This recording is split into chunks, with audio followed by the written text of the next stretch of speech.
YouTube, Severine Stater, how you guys doing out there?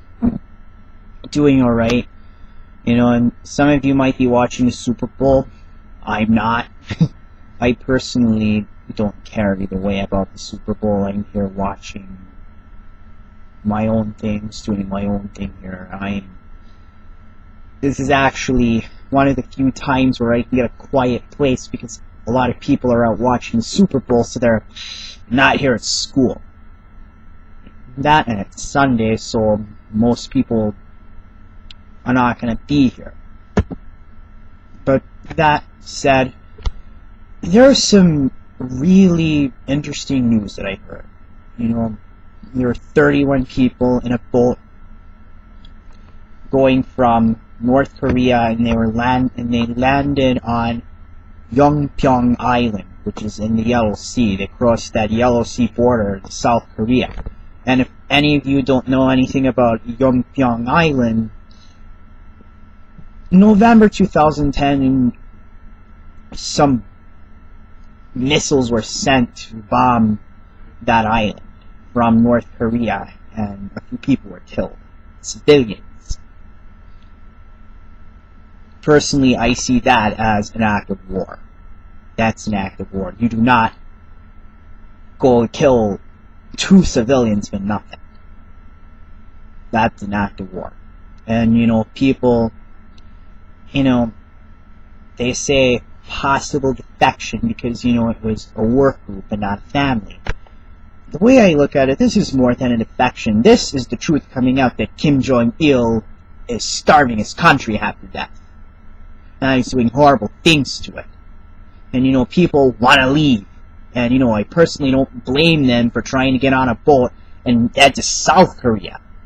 You know, which is really amazing because, you know, from what I've been reading about it, a lot of North Korean refugees can't get to South Korea from North Korea direct. You know, you gotta go through China or through Russia. And then you gotta somehow make it down to the refugee center in Thailand before you can get to South Korea or to any other part of the world for that matter. You know, some North Korean refugees are here in the US. But, you know, there was 11 men, 20 women. They were said to be part of a work group, and, you know, they're not family members. But all the same, I don't think this is a defect. I think these are refugees trying to escape from a horrible place. You know, they're trying to escape from a horrible man who's doing horrible things. You know, it's no surprise that people, you know, who are part of a work group trying to leave, you know, I can understand why they did. I don't consider it defecting. I consider it trying to escape, you know. And I watched the World Cup. You know, North Korea was in it. And I asked some people, why don't the soccer players escape? You know, they're in South Africa right now.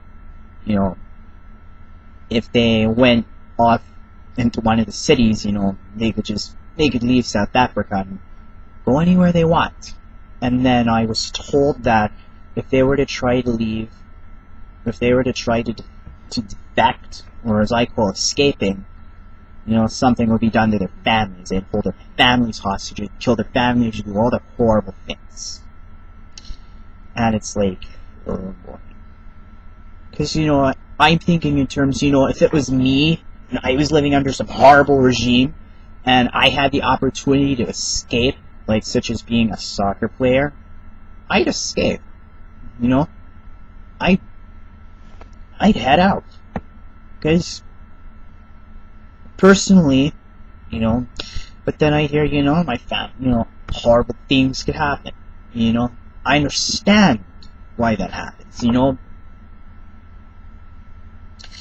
This is Evergreen Stater, signing off. You guys have a great night.